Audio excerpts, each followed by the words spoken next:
मित्रांनो, साधी माणसं या मालिकेच्या आजच्या भागामध्ये सत्या सायकल चालवत असतो. तेव्हा मीरा त्याच्याकडे खूप प्रेमाने आता बघत असते. तेव्हा मीरा म्हणते, ऐका ना, अहो मलासुद्धा एक राऊंड मारून आणा की. तेव्हा सत्या म्हणतो, डोकं फिरलंय का तुझं? अगं इथे कुठे राऊंड मारणार, इथे स्पर्धा सुरू आहे. त्यावेळी मीरा म्हणते, आता तुम्ही एक राऊंडसुद्धा मला खरंच मारून आणणार नाही का, असं म्हणून ती त्याला फोर्स करत असते. मग सत्या म्हणतो, बरं ठीक आहे, तू आतमध्ये हे रिंगणामध्ये आणि मग चालत्या सायकलवर बस, मी तुला राऊंड मारतो. तेव्हा ठीक आहे असं आता मीरा म्हणते आणि आतमध्ये लगेचच येत सायकलवर बसण्याचा प्रयत्न करते, पण तिला काही व्यवस्थित बसता येत नसतं. तेव्हा सत्या म्हणतो, अगं बस व्यवस्थित. मीरा आता सायकलवर बसण्यासाठीचे खूप प्रयत्न करत असते, पण सत्यासुद्धा मध्ये मध्ये तिची गंमत करत असतो आणि तिला व्यवस्थित सायकलवरच बसू देत नसतो. ते पाहून आता लगेचच मीरा वैतागते आणि म्हणते, प्लीज असं नका ना करू. पण सत्या खरंच मीराची खूप मज्जा घेत असतो. ती मजा करत असतानाच मीरा पटकन सायकलवर बसते सुद्धा सत्याला कळत सुद्धा नाही. त्यावेळी सत्या म्हणतो, बसली पण. तेव्हा मीरा म्हणते, हो मग मी काही माघार घेणार आहे का? आता चला बरं, मला राऊंड मारून आणा. तेव्हा सत्या म्हणतो, तुला असा कसा राऊंड मारून आणू, असं म्हणून ते दोघेही रिंगणातच आपले फिरू लागतात. तर मीरा समोर पाहते, सगळेजण अजून झोपलेले असतात. मीरा आणि सत्या एकमेकांच्या अगदी जवळ असतात. त्या दोघांनाही आता एकमेकांमध्ये असणारं एकमेकांविषयीचं प्रेम हे जाणवत असतं. सत्या सारखा सारखा मीराकडे बघत असतो. त्यानंतर मीराला आता कंटाळा येतो आणि ती विचारते, काय हो तुम्ही असं मला फक्त इथे रिंगणातच फिरवणार आहात का? तेव्हा सत्या म्हणतो, हो मग कुठे फिरवणार मी तुला आता. मीरा म्हणते, मला ना असं मोकळ्या हवेत फिरायचंय जरा. सत्या म्हणतो, असं का, फक्त मोकळ्या हवेत फिरायचंय का तुला? पण का फिरायचंय सांग बरं.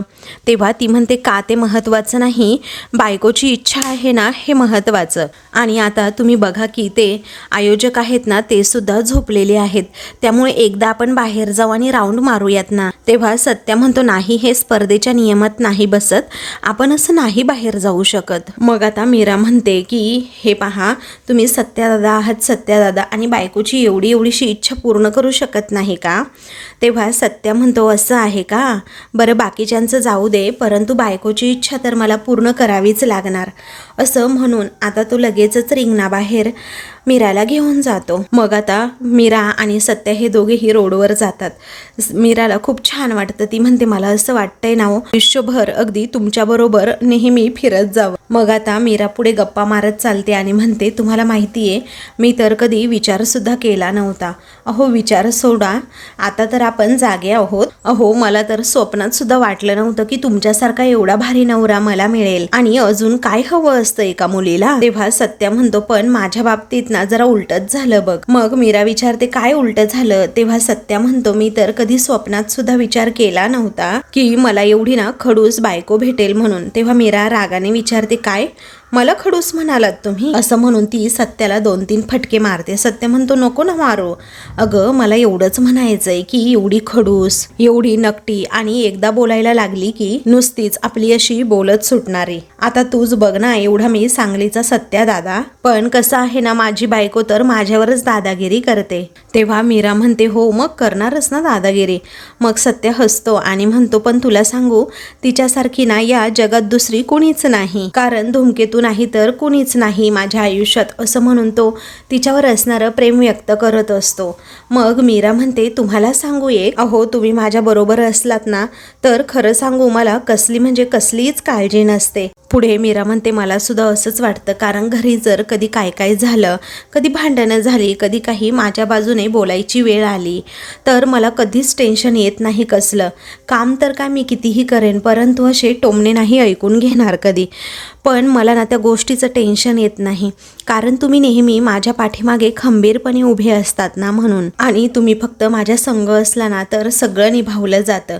तुम्ही माझी साथ देता ना, म्हणून मनात माझ्या तर कोणतीच शंका सुद्धा उरत नाही. तेव्हा सत्य आता हसतो आणि म्हणतो, आज अगदी मनातलं बोललीस बघ.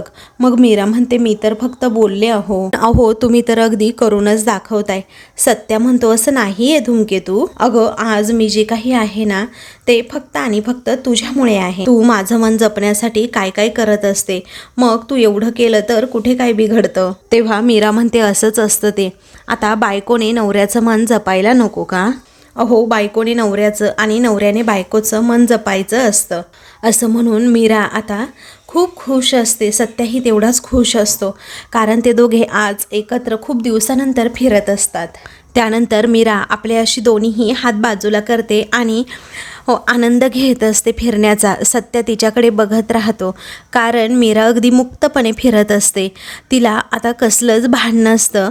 ती फक्त आणि फक्त सत्यामध्ये रमलेली असते आणि त्याच्याबरोबर गप्पा मारत असते. ते दोघेही आता खूप म्हणजे खूप खुश असतात. एकमेकांबरोबर गप्पा मारत ते दोघेही पुढे पुढे सायकल चालवत निघालेले असतात आणि निसर्गाचा आनंद देखील घेत असतात. त्यानंतर सत्य आता मीराला एक सरप्राईज देतो, तो म्हणजे केसांमध्ये माळण्यासाठी छान असा गजरा. तेव्हा गजरा तिला दिल्यामुळे आता ती खूपच खुश होते आणि गजऱ्याकडे पाहतच राहते. तर आता ती म्हणते की मला माळा. मग आता तो स्वतः तिच्या केसांमध्ये छान असा गजरा माळतो. मीराला अजूनच आनंद होतो. त्यानंतर ते दोघेही बोलत आता निघालेले असताना अचानकच समोर 2 दगड असतात, ते पण मोठे मोठे. त्यामुळे मीरा आता त्याला भानावर आणते आणि म्हणते, अहो समोर बघा काय आहे ते. तेव्हा आता सत्या त्या दगडांवर जाऊनच आता जोरात सायकल त्याची आदळते. तेव्हा मीरा आणि सत्या खूप घाबरतात. पण आता हे सगळं आणि सगळं मीराचं स्वप्न असतं. हा सगळा तिचा भास असतो.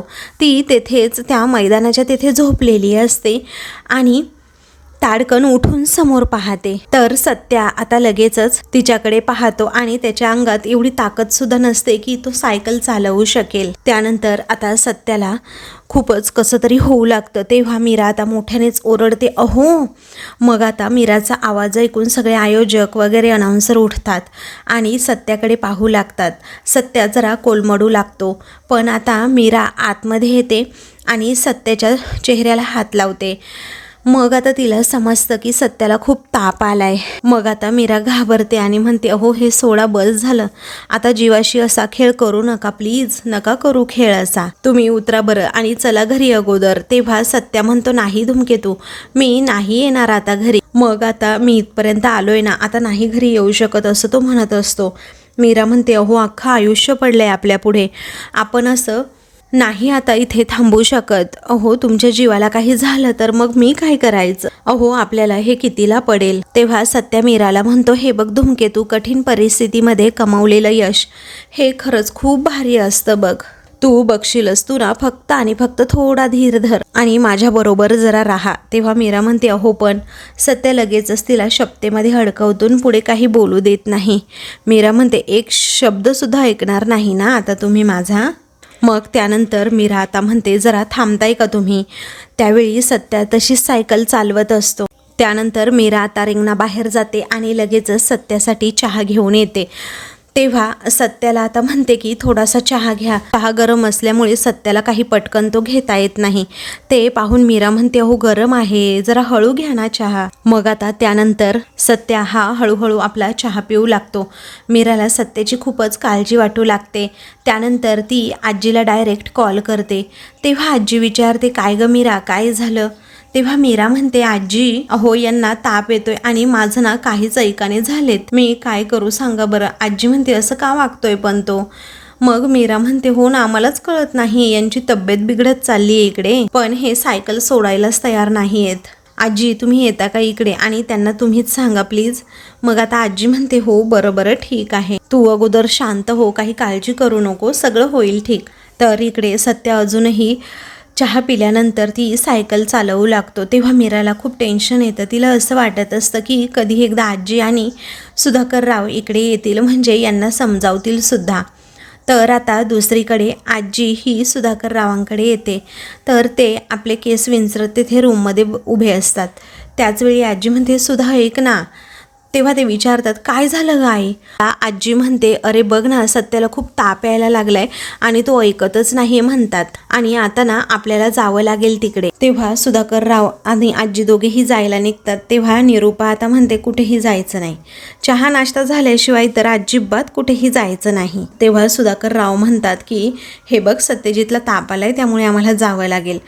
मग निरूपा म्हणते त्यात काय झालं, त्याचं ना नेहमी काही ना काही आपलं चालूच असतं. अहो तुमच्या आवडीचा ना मी नाश्ता केलाय, नेहमी मीराच्या हातचं खाऊन कंटाळा आला असेल ना, चला बरं अगोदर नाश्ता करून घ्या, असं ती फोर्स करत असते. मग आजी रागात म्हणते कसली आई आहेस ग तू? अगं तुझं पोरग तिकडे तापाने फणफणलंय, तो जीवाची आणि अस्तित्वाची अशा दोन दोन लढाया लढतोय आणि तुला त्याच्या नाश्त्याची पडली आहे का? तेव्हा सुधाकर राव म्हणतात जाऊ दे आई, तिच्याशी बोलून तसा काही फायदा आहे का? नाही ना, चल आपले. मग आता लगेचच आजी आणि सुधाकर राव तेथून जातात. तर दुसरीकडे आता अनाउन्सर म्हणतो मंडळी तुम्ही बघू शकताय सत्यादादा यांचा सायकल चालवण्याचा 4था दिवस आहे आणि त्यांना प्रचंड असा तापसुद्धा भरलाय आणि त्यामुळे आपल्या मीरा वहिनी त्यांची काळजी घेत आहेत, त्यांना औषधं देत आहेत. त्यानंतर मीरा आता गोळी घेऊन येते आणि सत्याला म्हणते ही गोळी घ्या म्हणजे तुम्हाला ना जरा बरं वाटेल. सत्या आता हात पुढे करतो तर मीरा त्याच्या हातावर गोळी देते आणि पाणी देते. मग सत्या ती गोळी खातो. तेव्हा सत्याचे हे प्रयत्न पाहून अनाउन्सर म्हणतो तुम्ही पाहू शकताय मंडळी की सत्यादादाला खूप ताप भरलाय तरीही तो सायकल सोडायला अजिबात तयार नाहीये. तर सत्याचं सगळेजण आता कौतुक करत असतात. त्यानंतर सुधाकर राव आणि आजी हे दोघेही स्पर्धेच्या ठिकाणी येतात. सत्य त्या दोघांना पाहतो आणि थोडा रिलॅक्स होतो. सुधाकर रावांना आलेलं पाहून मीरा त्या दोघांनाही हात करते आणि मग म्हणते मी इकडे आहे समोर. सत्याची आता तब्येत जरा खालावतच चाललेली असते, त्याच्या अंगात ताकदसुद्धा नसते, त्याचं अंग अक्षरशः ठणठण फुटत असतं. मग आता त्याला त्रास होत असतो आणि ते पाहून घरच्यांनासुद्धा त्रासच होऊ लागतो. मग सुधाकर राव हे पुढे येतात आणि मीराला म्हणतात बाळा हे बघ हे नारळ पाणी आहे, तू दे बरं त्याला. तेव्हा आता मीरा हे नारळ पाणी घेते आणि सत्याला देऊ करते, परंतु सत्य म्हणतो नको मला नको. त्याचा आवाज ना अक्षरशः खोल खोल गेलेला असतो. मग सुधाकर रावांना त्याची ही परिस्थिती बघवत नाही. ते म्हणतात बाळा नको रे एवढं तू काळजी करू, असेल जमत ना तर खरंच नको तू अजूनही सायकल चालवूस. तेव्हा मीरा म्हणते बाबा पाहिलं ना तुम्ही, ते नाही घेत माझ्या हातनं नारळ पाणी, तुम्ही देताय का? त्यावेळी आता सत्यजित बाळा घे ना नारळ पाणी, तुला बरं वाटेन असं ते म्हणत असतात. तेव्हा सुधाकर रावांचं म्हणणं सुद्धा सत्या डावलतो. मीरा म्हणते आजी तुम्ही तरी सांगा ना यांना जरा समजावून. तेव्हा आजी आता चक्क रिंगणातच येते आणि म्हणते सत्या अरे तू माझं ऐकणार आहेस की नाही बाळा? मग आता सत्या अगदी खोल आवाजात म्हणतो आजी मला खरंच कशाचीही अगदी गरज नाहीये. त्यानंतर आता सत्या हट्टालाच पेटतो आणि म्हणतो माझ्या मीरासाठी मी हे सगळं काही करतोय आणि मला चालवू देत सायकल. आजी म्हणते असं नसतं रे बाळा, तिला तुझ्या आयुष्यभराची साथ हवी आहे, तुम्ही दोघे एकत्र जग जिंकू शकता रे बाबांनो, पण असा जीवाशी खेळ नका करू. त्यावेळी सत्य म्हणतो तिचं स्वप्न पूर्ण करण्यासाठी तर मी ही एवढी मोठी स्पर्धा जिंकणार आहे आजी. त्याच्या डोळ्यात सुद्धा पाणी आलेलं असतं, कारण आता त्याच्याने ना सायकल त्याला चालवतच नसते. मग पुढे आजी म्हणतात त्या माझ्या लेकराचा तरी विचार कर रे, तू असं का वागतोस सत्या? मग सत्या आजीला बोलूच देत नाही, तशीच सायकल हळूहळू तो पुढे चालवत असतो. त्यावेळी लगेचच सुधाकर राव म्हणतात ए बाळा सत्यजित अरे ऐक ना काहीतरी. मग आता सत्य म्हणतो बाप रे काहीही बोलू नकोस, कारण मला ना तुम्हाला आता नाही समजावता येणार. आता या धूमकेतूलाच मी कसं तरी समजवलंय, अजून तुम्हा दोघांना समजवणं खूप अवघड आहे. त्यानंतर आता सत्या हट्ट करतो म्हणून आजी सुद्धा वैतागते आणि म्हणते हे बघ तू माझ्या प्रश्नाचं उत्तर देतोस की नाही, नाही तर मी ना आता इथून लगेचच निघून सुद्धा जाईन आणि परत तुला कधी सुद्धा तोंड दाखवणार नाही बघ बर का सत्या. तेव्हा सगळेजण एकमेकांकडे बघत राहतात की घरचे एवढे सत्याची काळजी करतायत पण सत्या स्पर्धेतून काही माघार घ्यायला तयारच नाहीये. तेव्हा सत्या म्हणतो आजी आजवर मी कधीतरी तुझा शब्द पडू दिलाय का सांग ना? अगं तुझ्यासाठी तर माझं अख्खं आयुष्य आहे बघ आणि माझ्यासाठी तू तर सगळं काही आहेस. कारण तूच मला लहानाचं मोठं केलंस आणि आईची मायासुद्धा दिलीस. अगदी अख्ख्या जगाने मला नाकारलं, तूच तर तुझ्या कुशीत मला घेतलंस. अगं आजी, मी तुझ्यासाठी काही सुद्धा करेन. आजी, तुला माहिती आहे ना, हे सगळं मी चांगल्या कारणासाठी करतोय. हे बघ, मला काहीही होणार नाही बघ. तेव्हा आजी म्हणते, हे बघ, तू मला काहीही सांगू नकोस आणि मी विचारलेल्या प्रश्नाचं उत्तर देणार आहेस की नाही तू. तर आता सत्य ऐकतच नसतो. तो त्याच्याच हट्टाला आता तसाच पेटून राहतो. दुसरीकडे निरूपा मात्र सगळ्यांच्या नावाने बोटं मोडू लागते. पनवती आणि डबल पनवती हे दोघे गेले खरं, पण त्यांच्यासोबत आता हे म्हातारी आणि हे सुद्धा गेले आहेत. आणि आता सगळी घरातली कामंसुद्धा मलाच करावी लागत आहेत. आणि आता कामंसुद्धा काही कमी आहेत का? कपडा लत्ता, नाश्ता, भांडी, जेवण, स्वयंपाक सगळंच एकटीने करायचं म्हटल्यावर कसं करायचं रे देवा, सगळा बोजा ना माझ्याच डोक्यावर पडलाय, असं आता ती म्हणत असते. तेवढ्यातच पंकज तेथे येतो आणि निरूपाचं बोलणं ऐकू लागतो. आणि मग त्यानंतर निरूपाचं लक्ष काही त्याच्याकडे नसतं. तेव्हा निरूपा म्हणते की आमचे हे एक संधी सोडत नाही मला बोलण्याची. आता तो पडलाय आजारी तर गेले तिकडे ते धावत धावत त्याची सेवा करायला. उगीचच आपले त्या दोघांना ना भिकेचे डोहाळे धंदे लागले आहेत. आता मला सांगा, 5 दिवस अशी दिवसरात्र कुणी सायकल चालवू शकतं का? नाही ना. पण कळतच नाही या लोकांना. आणि आता तो सुद्धा जाणार आहे हॉस्पिटलात. तेव्हा हा चांगला चान्स आहे, अजिबात घालवायला नको. कानपूर लाईन पेटवायला चांगलाच चान्स आहे, असं पुन्हा पंकज मनातच म्हणतो. आणि लगेचच निरूपाजवळ जात म्हणतो, मम्मा करेक्ट बोललीस अगं मम्मा तू. अगं मी तर म्हणतो, जे होतं ना ते चांगल्यासाठीच होतं. कारण सायकल चालवता चालवता जर तो गेला ना तर खूप बरं होईल. अगं आपल्या मागची कटकट तर जाईल कायमची आणि आपलं आयुष्य सुद्धा अगदी मोकळं होईल. आणि खरं सांगू, मी तर वाटच बघतोय कधी एकदा तो खपतोय त्याची, मग मजा येईल हा. असं म्हणून आता पंकज टाळ्या वाजवून मोठ्याने हसत असतो आणि सत्य जाण्याची वाट बघत असतो. तेव्हा निरूपाला आता राग येतो आणि ती त्याच्यावर हात उचलणार. तितक्यातच आता हात पटकन मागे घेते. पंकज विचारतो, मम्मा आता तू माझ्यावर हात उचलणार? पण अच्छा, त्या सत्याला बोललो म्हणून तुला राग आलाय का? सिरियसली मम्मा, असं म्हणून तो तिला विचारतो. तेव्हा निरूपा म्हणते, अरे तुला समजतं का, तो पनवती त्याच्या बायकोसाठी ना काहीतरी करतोय. आणि दुसरी महत्वाची गोष्ट म्हणजे तो काहीतरी करतोय ना म्हणून राग आलाय मला. तर आता निरूपाला रागच आलेला असतो पंकजचा, कारण तो त्याच्या बायकोसाठीही काही करत नसतो आणि स्वतःसाठीही. नोकरीचा तर तपासच नसतो, नुसता आयत्या पिठावर रेगा उडत असतो आणि म्हणून निरूपाच्या मनातून तो उतरत चाललेला असतो. तर दुसरीकडे आजी हट्ट करतात, हे बघ सत्या, आता तू सायकल अगोदर थांबवायची आणि उतरायचं त्याच्यावरून. तेव्हा सत्या म्हणतो, अगं आजी काय करते असं?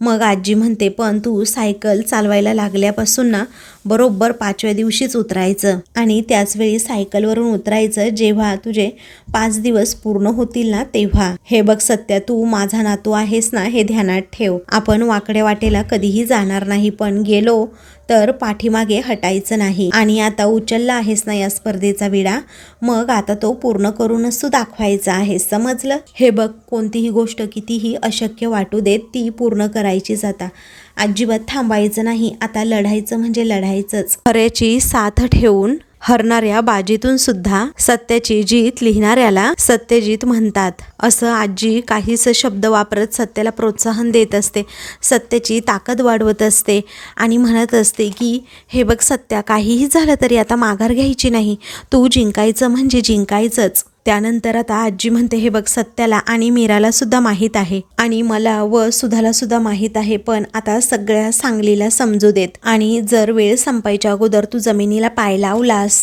तर तू आहे आणि मी आहे सत्या, असं आजी म्हणते. सत्या आता आजीकडे बघतच राहतो. आजीने त्याचा आता चांगलाच कॉन्फिडन्स वाढवलेला असतो आणि ती म्हणत असते की सत्या, तू हे करू शकतोस बाळा आणि तुझ्याकडूनच ही स्पर्धा जिंकली जाणार. दुसरं कोणीही या स्पर्धेमध्ये भाग घेऊ शकत नाही आणि असं जिंकूसुद्धा शकत नाही. त्यामुळे मी आत्ताच तुला सांगते, ज्या दिवशी 5 दिवस पूर्ण होतील ना त्याचवेळी हे जेव्हा आयोजक सांगतील तुला आता स्पर्धा संपली आणि सत्या जिंकला आहे, तेव्हाच तू खाली उतरायचं आहे सायकलवरून. सत्या अगदी आनंदाने कौतुकाने आपल्या आजीकडे बघत असतो. मीरा मात्र अगदी उदास असते, कारण तिला माहीत असतं सत्याच्या अंगात ताकद नाही आहे, पण आजी आता बोलूनच त्याला हौसला देते आणि सत्याची ताकद वाढवतीये, सत्याला स्पर्धेसाठी अजून चांगल्या प्रकारे रेडी करतीये. पण तिला मनातून असा कॉन्फिडन्सच राहिलेला नसतो की सत्यापुढे सायकल चालवू शकेन म्हणून. तेव्हा सगळेजण सत्यासाठी आता जोरात टाळ्या वाजवतात आणि लगेचच सत्याला म्हणतात की हो, तू हे करू शकतो, तू हे करणारच. तर सगळ्यांनी आता टाळ्या वाजवल्यामुळे सत्याला वेगळाच हुरूप येतो. एक त्याच्या मनात आनंदाची आशा निर्माण होते, जिंकण्याची एक वेगळी उमेद निर्माण होते. त्यामुळे तो आता खूप खुश असतो. तर मीरा सत्याकडे बघतच राहते, कारण आता तिला खूपच भीती वाटत असते, कारण सत्याच्या अंगात खूप प्रचंड प्रमाणात ताप असतो. तर आता मित्रांनो, पुढील भागामध्ये काय होतं तर फक्त 5 दिवस आता उलटून गेलेले असतात आणि शेवटचा 1च तास राहिलेला असतो. आता सत्या स्पर्धा ही जिंकणारच असतो. नव्या जोमाने तो स्पर्धेमध्ये उतरलेला असतो आणि त्याप्रकारे त्या रिंगणात सायकलसुद्धा चालवत असतो. त्यानंतर आता सत्याला फक्त शेवटची 7 मिनटं राहिलेली असतात, म्हणजे 7 मिनटानंतर तो ही स्पर्धा जिंकणार असतो. आता तेथे सुजित कुमार, विक्रांत, त्याचबरोबर रिया आणि घरातील सगळेजण सत्यासाठी तिथे आलेले असतात, कारण त्यांना सत्याची मजा बघायची असते. रिया खरंच खूप घाबरलेली असते, तिला सत्याला सपोर्ट करायचा असतो. त्यानंतर शेवटचा 1 मिनिट राहतो. सत्या तरीही पुढे पुढे सायकल चालवतो आणि मग त्याच्या अंगात आता अजिबात ताकद राहिलेली नसते. तो आता कोसळून खाली पडतो. तेव्हा निरुपासकट सगळेजण आता टाळ्या वाजवतात. आजी आणि त्याचबरोबर मीरा धावतच रिंगणात जातात, सत्याला व्यवस्थित उचलतात. तर आता सुधाकर राव सुद्धा मदतीला येतात आणि सत्या खूप रडत असतो. तर आता मित्रांनो, अशाच मालिकेंचे पुढील भाग पाहण्यासाठी चॅनलला सबस्क्राईब करा.